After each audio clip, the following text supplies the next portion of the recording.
in North Bend, Washington today, and I'm going to be showing you guys how to make your photos look a little bit more editorial, a little bit more edgy, intentional, framing, composition, how to make your photos look A+. I'm really excited. I did a video about how to make your photos look editorial last year, and y'all loved it because the algorithm didn't even get me down in that one. So I'm going to bring you another one. I picked this location because I want to really remind you that you do not have to live in LA or New York City to make beautiful photos. There's just a few things that you can do to make those images look editorial and intentional, and I'm really excited to get into the video. Before we get started, I want to thank Squarespace for sponsoring this video. From websites to domains to marketing analytics to even online store, Squarespace is the all-in-one platform to build your online presence and to run your business. It's user-friendly and intuitive, it's drag and drop, and you can build a beautiful professional website without being a computer scientist. You can also have your own online store, so I'll sell my presets or our Build and Blue merchandise. Swipe up to shop, guys. We also can do email campaigns and marketing through Squarespace. You don't even have to use a third party. You guys can head to squarespace.com for a 7-day free trial, and when you are ready to launch your professional, beautiful new website, go to squarespace.com/Jessica Whitaker to get 10% off your first purchase of a website or a domain. It's linked down below in the description box, and let's get started. Be sure to subscribe for more photography videos, tips and tricks, tutorials, social media strategies, and check me out over on Instagram at Jessica Whitaker for even more free resources and tools for your photography or creative career and business that I come across in my everyday life. The camera that I am using today is my Minolta X370 film 35mm camera and a 50mm 1.7 standard portrait lens. I shot half on Portra 400 and half on Fuji 200. I forget the exact kind of film, but it will be here.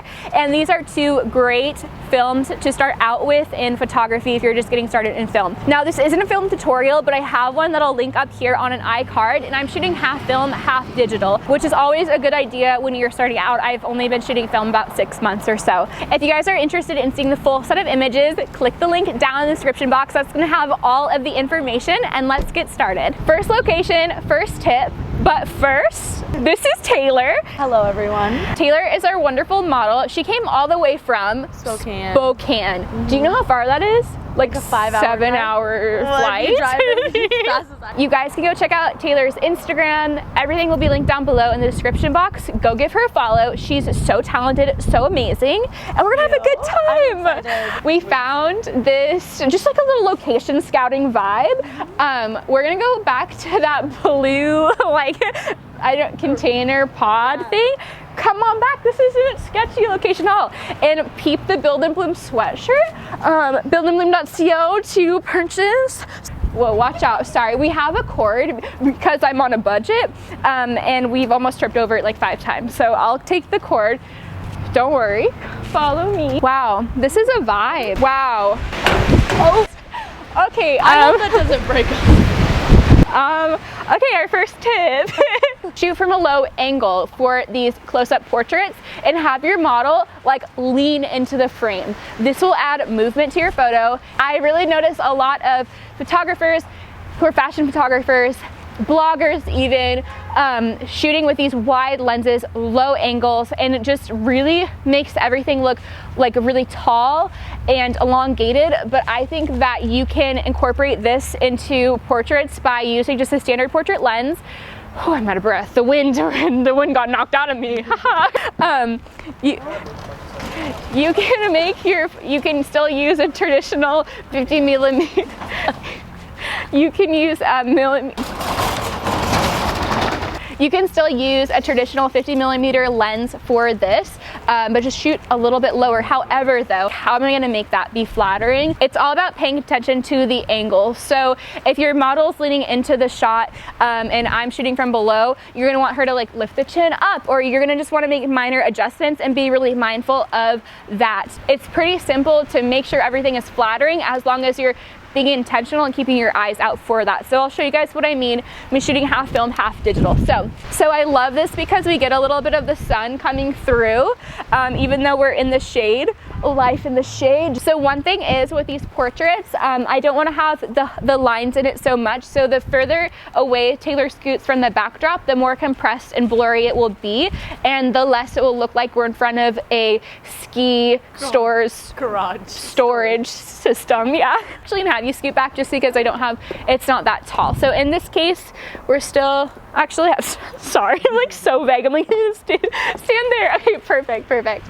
So for me to shoot at this low angle, I'm having Taylor lean forward to counteract that. So then her features are still being pulled forward instead of being pulled away from the camera where it gets lost. We want to have the jaw razor sharp, and we also want to make sure that the chin is still like sharp and defined, and it's not like blending into the neck, where that might happen if you're shooting from like low but you're not paying attention. She's not leaning forward. You know what I mean? Okay, perfect. Yes, perfect. And I'll actually, so with this front hand, I'll have you scoot it away from your forehead a little bit. Yeah, okay, perfect. Just so we see the full genetics, the full face. Actually bring it back a little bit.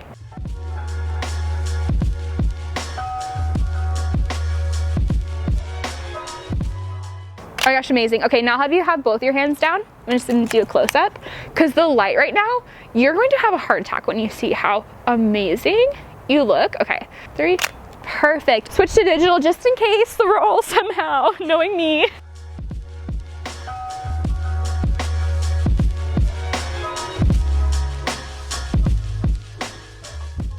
Okay, so we are at our second little location, which I love, and I think you guys are going to love too. Okay, sorry, I had to go on to another tangent. So I'm going to place Taylor right in the middle of the store, and you guys will see it in a second. This will make the photos be a little bit more cinematic. Now, if you want a full video on how I make my photos, Oh my. how I make my photos cinematic, click the iCard up here. Come on out, you guys. Come on out here, the cord. Okay, so because I'm shooting with a 50mm lens, I have to stand about 4 miles back for this shot. So this is cute. Okay, yes. Okay, like I want you to almost look bored. Like, Mom, I need to go and live my own way. You know what I mean? That doesn't make sense. That's the vibe. Sorry. Okay, yes, cute. But you know what I mean? Like teenage angst. Okay. Lift your face up even higher. Yes. Oh my gosh, okay. Ooh, do we want to get this as a clip? Okay, so we're gonna switch. We were shooting with Portra 400 and it had 24 shots on it, which I forgot about. And I was like, why does my camera sound like sandpaper scraping against everything? That's because I need to load it. So we're gonna switch to Fuji 200. Do I look crazy right now? To Fuji 200. This has 24 shots too. I thought it was more. Oh well. Whenever I'm shooting film, and if you guys want a true film tutorial, I have one. I'll link one in the iCard. Okay, cool. Ooh, what was that? Did you hear that sound? Okay, beautiful. It should be okay.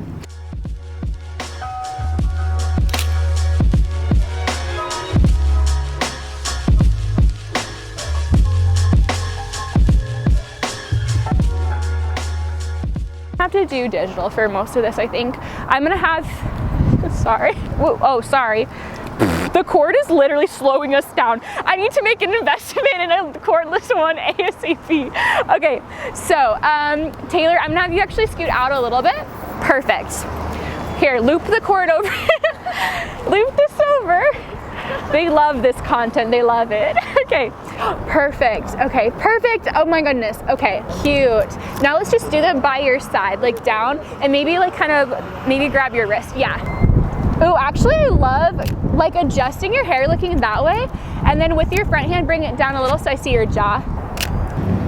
Oh my gosh, beautiful. Oh my goodness, who is she? Amazing. These are so pretty. So I have her framed right underneath the awning, which I think looks really nice. So I really want to get the mountains. I want to get the sign. This is the shot. This is why we came out here. So I want to get the sign and stuff. For these, I'll have it, let's just be really like relaxed and almost like bored looking vibes. So I'll have you stand right here. Yeah, perfect. And then I'm gonna do kind of a wide horizontal shot, and then I'm gonna try not to get the car. So I'm like avoiding the cars by having there be a lower angle. You guys might see, like, whenever there's hair in the wind, you don't want to have it, here, I'll have you bring your hair back over. You don't want to have it be like open, so instead I'll have you kind of pull it to the side. It still has movement. Beautiful, yeah. Actually, if you even want to have your hand up there, yeah, perfect. And kind of pull that hair forward just slightly. Beautiful, okay, 2, 3. Amazing. Okay, I'm gonna do this really quickly on digital. I'm gonna swap.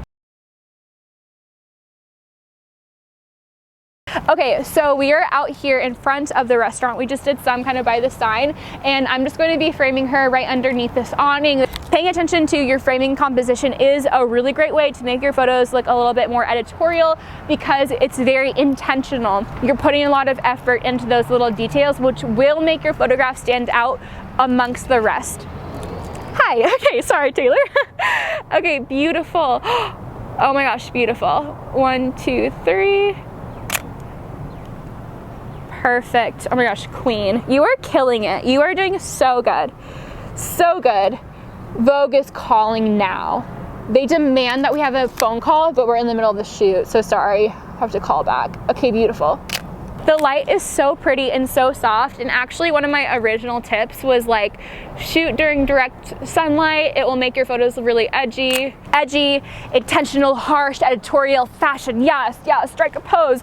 But I really love this right now. We're kind of going into blue hour. We have a few, maybe like 10 or 20 more minutes max of golden hour light, but this is just so pretty, so soft. We have this beautiful like Pacific Northwest softbox from the sky. It's overcast, and I love all the colors. The styling is another huge part about editorial like looking photos.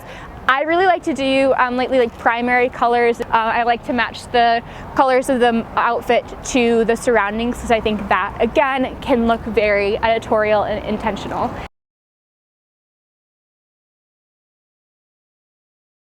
So pretty. I'm gonna have you maybe like lean against this little thing. Yeah. Beautiful. Okay, so one thing, stay like that if you will, please. Okay, one huge thing that is a big detail with hair, I really want you guys to pay attention. So will you kind of lean back against that? See how this kind of squishes the hair and flattens the face in the hair a little bit? So instead, I'm gonna have you still have your shoulders to the wall, but slightly, yes, and then lean forward towards me. Beautiful. So this then creates movement with the hair because when you're leaning forward, you are causing the hair to move instead of just standing straight up. This is a great little detail to add into your photos because hair is key with any kind of editorial images. Oh my gosh, are you kidding right now? Are you playing games with us? Because this is so cute. Oh my gosh, you're doing so good. But we're being really intentional. We're bringing all the features up and out so that everything is still sharp even though it's low. Now let's do, you're doing so amazing. Isn't she doing amazing, you guys? Comment down below, get hype her up. You're being such a good sport, seriously, like these are gonna be so cute. Okay, I'll have you stand in front of that one. Yeah, okay, cool. So this like line of the pipe kind of leads and points into Taylor, so that's a great way for a composition. It's like a leading line. Okay, the reason that I picked this location is because I like all of the monochromatic chairs. I love the red and really think that color and color play is a huge part in photography. So whenever you're planning out your shoots, kind of plan out or have in mind where you want to shoot that could go and be complementary colors. Amazing, talented, wonderful Taylor. I'm so sorry. So I love, again, I'm gonna get all this little detail. I'm even gonna get like the top of that pipe in here. It's all about framing this nicely. Beautiful. Now let's go over to the green wall. It's 60 degrees, but this wind makes it feel like, yeah. So we have this really pretty green. I'll have you stand like right here, and I'm gonna try to cover up that residence thing. Actually, if you scoot to the side a little bit and then forward. Yes, okay, perfect. And then I can cover up the sign. Okay, you're doing so good. Oh my gosh, oh my goodness.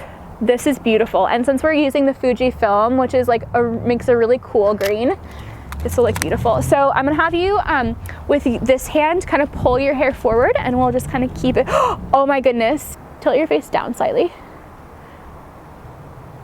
This is beautiful, Taylor. Okay, do one more.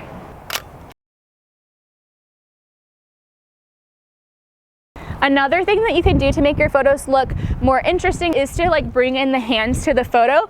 So I'm gonna have you bring both of your hands kind of up by your face. And what my go-to always is like wrapping one hand around the wrist and then the other leading it into your face.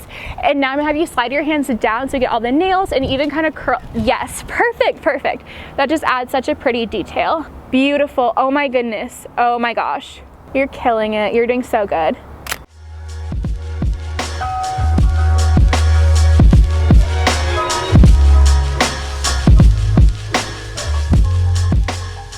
All right, guys, thank you so much for joining us in the windy city of Chicago. I hope that you enjoyed. I hope that you learned something. If you guys are interested in sharing your photos that you created from this video, if you picked up a few tips and tricks, leave them over in the Build and Bloom Facebook group, which will be linked down below. It's a free photography community of over 55,000 encouraging, kind photographers.